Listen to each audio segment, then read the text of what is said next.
I never thought a Thursday evening could feel like a trap. The repair shop was empty, aside from the faint hum of fluorescent lights and the smell of motor oil mixed with old coffee. I had come in to pick up my friend's car, figuring it would be a simple handoff. Cash, keys, polite small talk. But then she appeared. His sister. Not just anyone. She had this presence that seemed to make the air heavier, like gravity had shifted slightly to accommodate her. I caught her from across the garage before she noticed me, and even that glance felt dangerous. Confident, sure, but there was a warmth too, subtle, the kind that made you hesitate in your own skin. She was in her mid-40s, I'd guess, though she carried age like it was an accessory rather than a burden. Smart blazer, sleeves pushed up just enough to show well-practiced forearms, the kind of hands that had learned to get things done but also knew how to pause and linger when needed. She caught me staring, of course. Her eyes narrowed, not in annoyance, not exactly, but like she was testing me, measuring how far I'd go before blinking. And when our gaze held, just a fraction too long, I felt a jitter in my chest I wasn't expecting.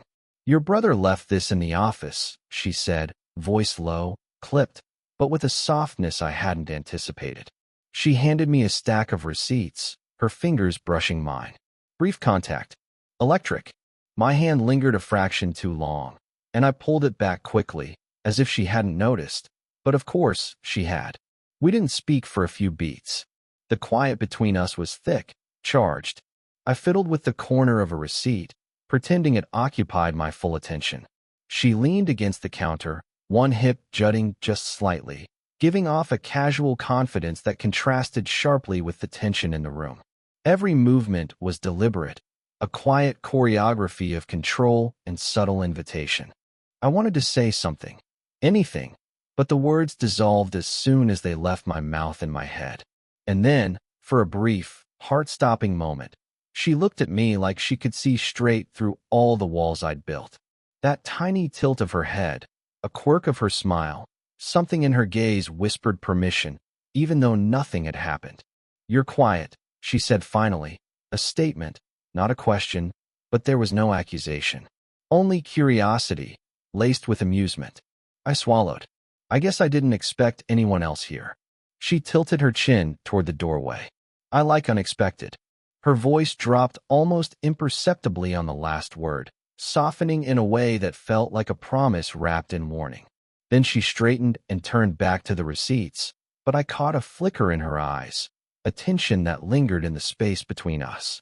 I left the shop feeling like I'd stepped into a storm I hadn't signed up for, yet couldn't resist standing in the middle of. And all the way home, I couldn't shake the way she had looked at me when she said it, the tiniest whisper of something unspoken. Don't fight this. The next encounter was supposed to be simple. I had offered to help her with a stack of boxes she'd been moving at the old bookstore, just me lending a hand. Easy, harmless. Except that harmless never felt quite like this. She was there before me, leaning slightly against the counter, a pile of novels stacked haphazardly beside her. Her hair was pulled into a loose knot, a few strands stubbornly falling across her forehead. She didn't look up when I walked in, just shifted her weight, as if she were bracing herself against something I couldn't see.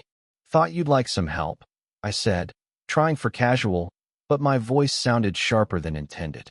She glanced at me, quick, guarded. A small smile tugged at her lips, but it didn't reach her eyes. "I suppose I can't refuse that," she said, voice light, careful. "Boxes aren't going to stack themselves." As we lifted the first one together, I noticed the small details, the faint calluses on her fingers, the way her knuckles whitened as she gripped the cardboard. She was strong, capable, yet there was a tension in her shoulders, a weight she didn't let anyone see. And then her laugh, a short, unexpected thing, like a secret burst through a locked door, shook me more than the proximity ever could. We moved in an easy rhythm, lifting, setting down, brushing past each other occasionally. I caught her glance once, and there it was, a flicker of hesitation, maybe vulnerability. She paused mid-motion, fingers resting on the edge of a box, and exhaled slowly, like she'd been holding her breath. I didn't ask anything. I didn't need to. That single pause told me more than words ever could. You do this often? I ventured, nodding toward the stack. She shrugged, finally allowing herself to stretch, arching her back just slightly. Only when I have to. Prefer a quieter day, but who doesn't? Her voice had a softness now, almost tired, but there was still an edge, a wall she hadn't let down. I noticed it all, the way her sleeve had ridden up, showing the fine lines of her wrist, the faint tremor in her fingers when she adjusted a box, the shadow under her eyes hinting at long nights. And somehow, each small imperfection made her feel more alive, more human, more present. When the last box was set down, we stood too close, neither moving, both breathing a fraction too fast. The air between us was thick, not exactly charged, not yet, but heavy with the unspoken. I wanted to ask if she was okay, but I didn't. Instead, I let the quiet stretch. Her eyes met mine, and I swear, for just a moment, the walls she carried slipped a fraction. She chewed her lip lightly, a fleeting hesitation that felt like a confession without words. Then she cleared her throat and stepped back, just enough to remind me we were still separate. And yet, as she adjusted the books and tried to appear composed, I caught the almost imperceptible brush of her hand against mine. Nothing intentional, perhaps, but the spark lingered far longer than either of us would admit. That small, fleeting touch stayed with me on the walk home, echoing like a whisper I couldn't forget. Something fragile, something forbidden, stirring quietly in both of us. It was late, later than either of us had planned. The bookstore was quiet now, the storm outside drumming against the windows like it wanted our attention. Rain slid down the glass in jagged lines, reflecting the dull glow of the overhead lights. We were stacking the final order of deliveries, moving slowly, deliberately, neither of us wanting the task to end too quickly. She leaned over to reach for a box on the bottom shelf, and for a second, our shoulders brushed. I froze, feeling the warmth of her against me, the scent of her, something subtle, floral, but not overpowering, settling around my senses. My pulse jumped, though I forced my hands to stay where they were, steadying the box as if it were the most important thing in the world. "You always work late?" I asked, trying to sound casual, though my voice trembled slightly. She straightened, pausing with a sigh, as if the question hit a nerve she didn't want to expose. "Not usually," she said softly, her eyes flicking toward the rain. "But sometimes it's quieter this way. Easier to think." There was a pause, a small space where the storm outside didn't exist, where it was just the two of us. My chest tightened, wanting to say something, anything, but I couldn't.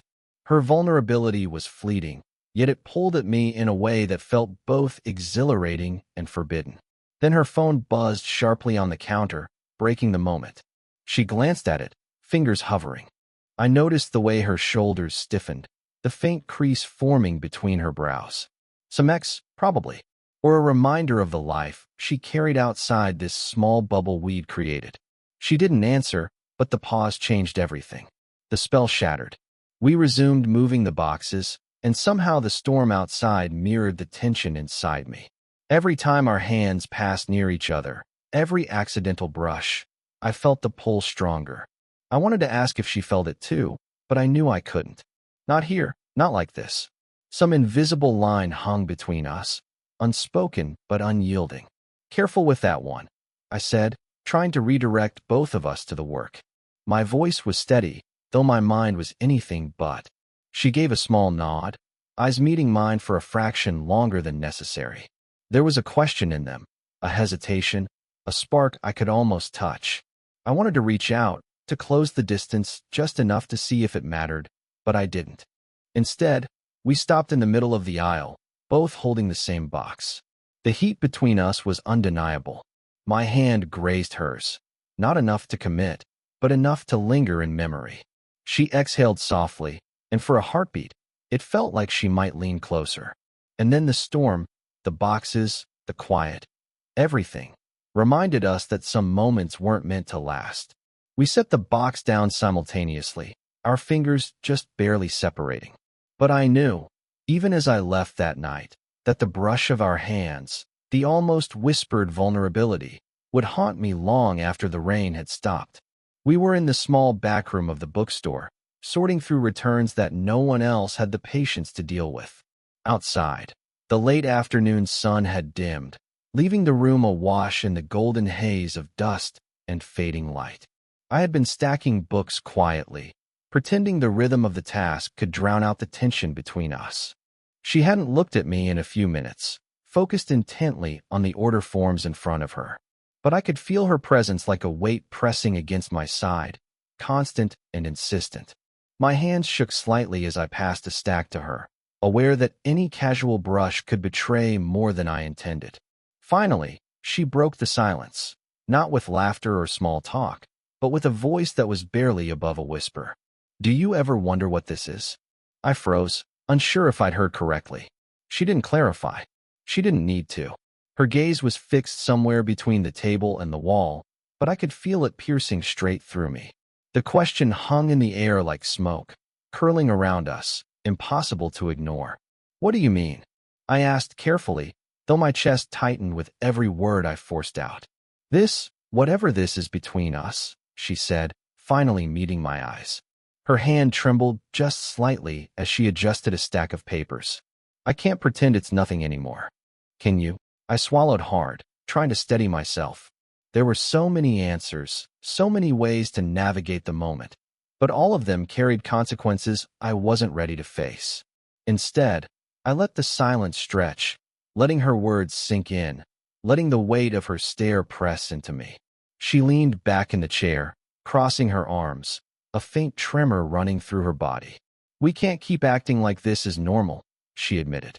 Her voice wavered, though she tried to mask it with calm. I don't even know what I'm feeling." I wanted to say something reassuring, something to anchor both of us, but I couldn't. I didn't know either. Every instinct screamed to step closer, to touch her hand, to anchor myself against the storm she'd just exposed. And yet, some invisible line held me back. I could only breathe, silent and aware. We sat there, neither moving, both acutely conscious of the spaces between our shoulders, our fingers, our eyes. Time slowed, stretching each heartbeat into a quiet eternity. And still, the question lingered, unanswerable. Who were we to each other, if not this? Finally, she leaned forward slightly, resting her forehead against her palms, eyes closed. "I don't think I can do this without knowing who I am, or who you are," she whispered, and it wasn't a complaint, nor an accusation. It was a confession that landed somewhere inside me like a stone in water, rippling, impossible to ignore. I wanted to ask her what she meant. I wanted to promise her that I knew the answer. But I didn't. All I could do was watch her struggle with herself, realizing that whatever this was, it had already changed us both. And as the light faded further, spilling shadows across her face, she muttered so quietly I almost didn't hear. "I think I'm terrified of what we might be, if we're honest." I didn't expect her to open up that day. We were in the dim light of the bookstore's office, sorting through old invoices, when she paused mid-stack and just stopped. Her hands rested on the papers, fingers tracing the edges, but her eyes weren't on the work. They were somewhere far away. "I used to come here as a kid," she said suddenly, almost to herself. Her voice was soft, brittle, like she was testing whether the words could survive outside her head. Before, everything changed. I glanced up, caught by the fragility she didn't usually show. "Changed how?"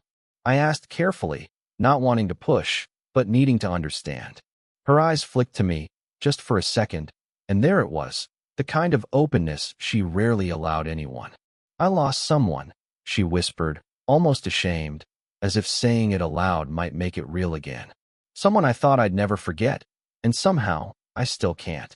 Every time I try to move on, it's like they're sitting in the corner of the room, watching me make mistakes." I swallowed hard. My chest tightened.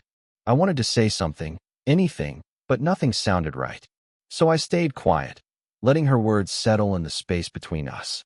"You remind me of him," she added after a pause, and the confession hung like smoke in the dim light.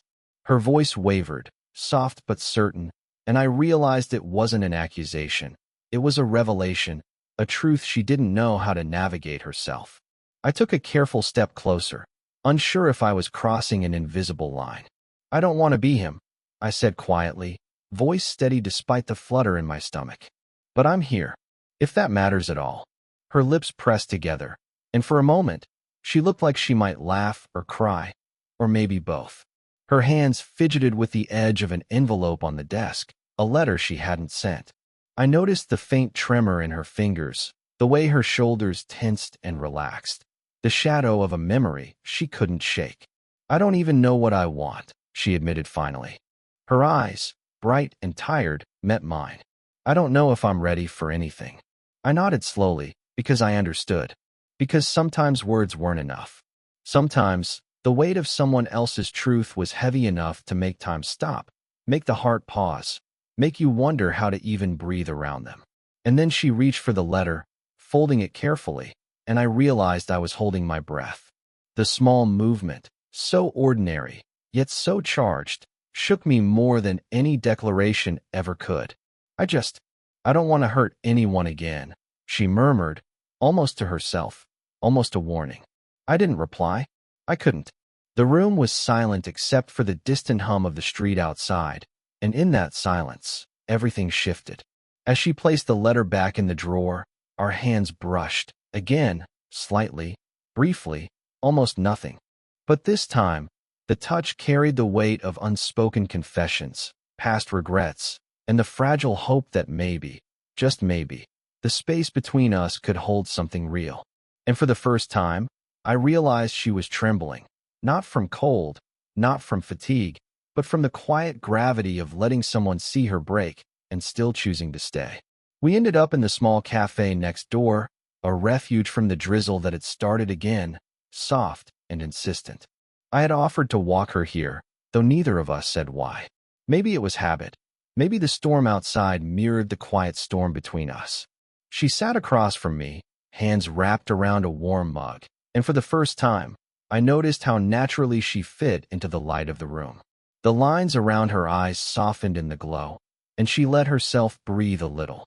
No walls, no armor, just presence. We didn't speak at first. The quiet between us wasn't awkward. It was deliberate, a shared understanding that words weren't necessary. I studied her fingers wrapped around the mug, how her thumb brushed over the rim, the faint tremor from nerves, fatigue, or both. "You're quiet," she finally said, voice low, almost teasing, but not quite. There was a softness beneath it, a question she didn't need to ask out loud. "I'm just paying attention," I replied, and she smiled in a way that was both tired and knowing. No judgment, no expectation, just acknowledgement. We talked in fragments, about the storm, about old books, about the city outside that neither of us could escape. Nothing about us, exactly, but everything about us hung in the space between sentences, in the pauses where our hands brushed accidentally on the table, in the way she leaned slightly toward me, and I didn't move away. When the waitress came by, we barely noticed her, and when she left, the room felt smaller somehow, warmer, as if it had shrunk around us and left just enough space for two. My hand nudged hers ever so slightly while reaching for sugar.